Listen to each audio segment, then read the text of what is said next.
ইদানিং 2-3 দিন দেখতেছি যে ক্রীড়া মন্ত্রী বলতেছেন যে সাকিব আল হাসান আর দেশের জার্সি হয়ে খেলার কোনো সুযোগ নেই। সাকিব আল হাসান যদি বাংলাদেশে ক্রিকেটে না খেলতে পারে তাহলে কি তোর বাপ এসে খেলবে রে বেটা?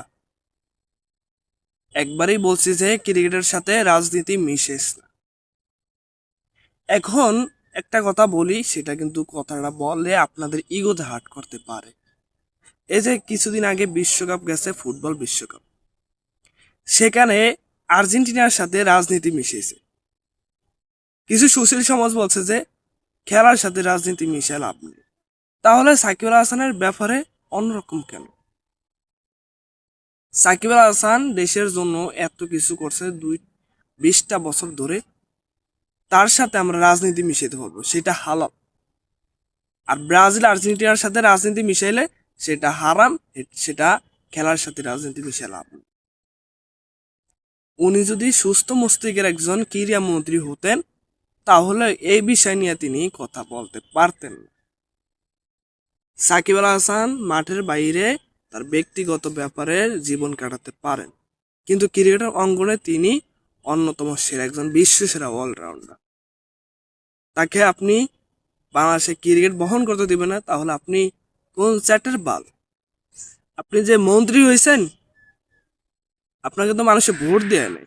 আপনি তো যেই জায়গায় নির্বাচনের জন্য লড়ছেন ওই এলাকার মানুষ আপনাকে ভোট দিয়ে নির্বাচিত করে নাই, কারণ আপনার মাথায় কোনো গিরু নেই। এখন ওই যে আছে না, সস্তায় হইলে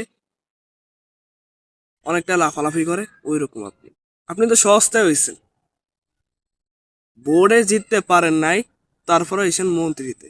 মন্ত্রীতে এসে আপনি বলতেছেন যে সাকিব আল হাসানের সুযোগ নাই ক্রিকেট খেলার। আপনার বাপ মা এসে ক্রিকেটটা খেলবে না?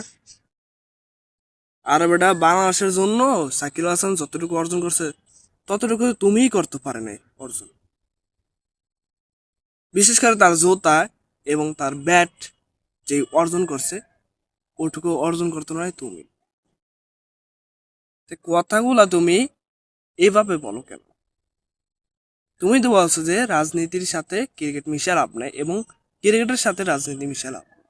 তুমি এখন কেন পোল্টি মারলা? তুমি তো ভাইয়া হইছো কি তৃতীয় লিঙ্গের মানুষ। তোমার ক্রিকেট ফুটবল না দেখে তুমি ঘরে বৈশা চুরি হাতে দিয়ে বৈশা থাকো। তোমার যোগ্যতা আছে সাকিব আল হাসানকে নিয়ে এইসব মন্তব্য করার?